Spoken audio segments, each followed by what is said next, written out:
Tonight, 3 new cases of the so-called knockout game come to light in Philadelphia. In one of these cases, a senior citizen was randomly attacked and targeted, blindsided with a sucker punch to the head. That victim that we talked to a little bit earlier today, an 80-year-old elderly man who sustained severe injuries as a result of that attack. He is one of 2 victims here in the Lower Merion Township area, along with another victim in northeast Philadelphia. Someone asked me for a cigarette, and by the time I got my hands out of my pocket, I was getting hit by 4 kids. The suspects took nothing, not even the food, and just fled, leaving only a battered victim. All my face was all bruised up and bad. It was hard to see. These crimes are only now beginning to get media attention, and as Bill mentioned earlier this week, there appears to be indeed a racial element at play that few people seem comfortable to discuss. Joining me now from Kansas City, Missouri, psychologist and lawyer Brian Russell, and from L.A., civil rights activist Jasmyne Cannick. Jasmine, let's start with you. Tom Sowell, the economist and columnist, wrote a riveting piece earlier this week about the fact that this, quote, game has been around for some time. This targeting of individuals, mostly by black teens, has been happening. The individuals in New York, many of them happen to be of Jewish ancestry. In other occasions, most of them are white, some even Asian. A racial element seems to be present here. Do you deny that? You know, I don't want to generalize, Laura, and say that this is simply a game that's being played only by African-American teens across the U.S.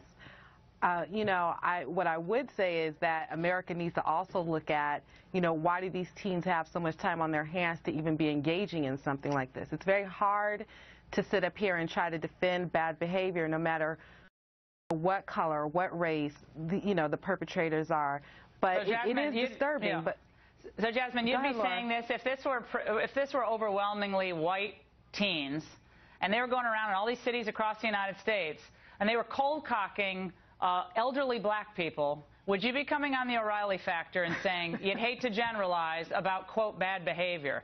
If you have 3 deaths from this, I don't even like calling it a game. These are criminal assaults by people who are thugs. Yeah, they have too much time on their hands. There are a lot of people who have too much time on their hands who don't go attacking elderly people and knocking them unconscious for sport. So, I mean, I think if the shoe was on the other foot here, we'd have Al Sharpton out there. You'd have all these people screaming for Eric Holder to rush into the cities.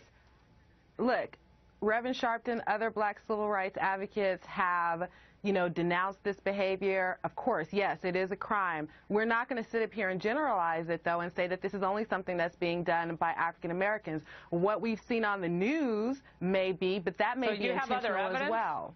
Brian, do you have evidence that there are a rampant number of white teens going out there and targeting elderly black people or innocent Asian people and putting videos on the internet of whether or not they knock them out? Is there any evidence of that? If there is, I want to see it. I haven't seen it, Laura, and here's my analysis in 30 seconds or less. This does not fit the mainstream media's preferred narrative, which is that we don't have a violent crime problem among our nation's young black youth. We just have a profiling problem. And as usual, when self-righteous types think that they're looking out for the best interests of minority group members, they're actually doing them a disservice and even showing a little bit of racism of their own in the following important way. A young black man is every bit as capable as a young white man of regulating his behavior. And when he does not, and when our colleagues in the mainstream media don't cover and condemn that to the same degree as they would in the case of a white perpetrator, it actually suggests that our mainstream media colleagues aren't sure whether the expectations of blacks and whites can and should be the same. They can, and they absolutely should. I think it's painful, Jasmine, to think about this. It's painful for the victims, obviously, physically, but it's painful to think of this as being called a game by anyone.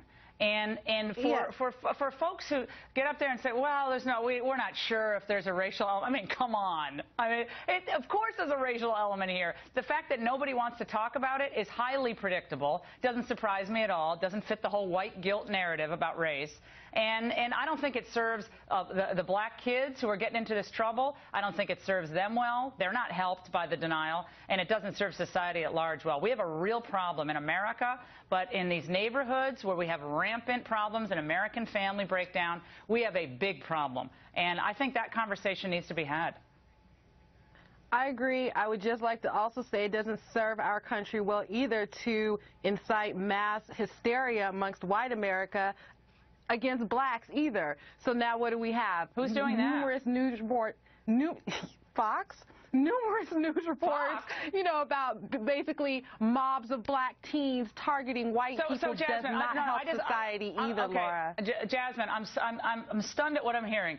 You're saying that Fox News is the problem by the fact that actually Fox is one of the few media outlets that has actually the courage to report the truth. Tom Sowell, African-American, renowned economist and columnist, and a few others were brave enough to connect the dots, said this is not serving the black community well. That's the truth. And if the shoe were on the other foot, NBC and CBS and ABC, they would be fanned out across the country having racial town halls trying to discover why so many white youth have an instant animus toward innocent black people. And I would actually celebrate the fact that they would do that, because it should be done. Laura, in the wake of Aurora, who's doing it, it should be done.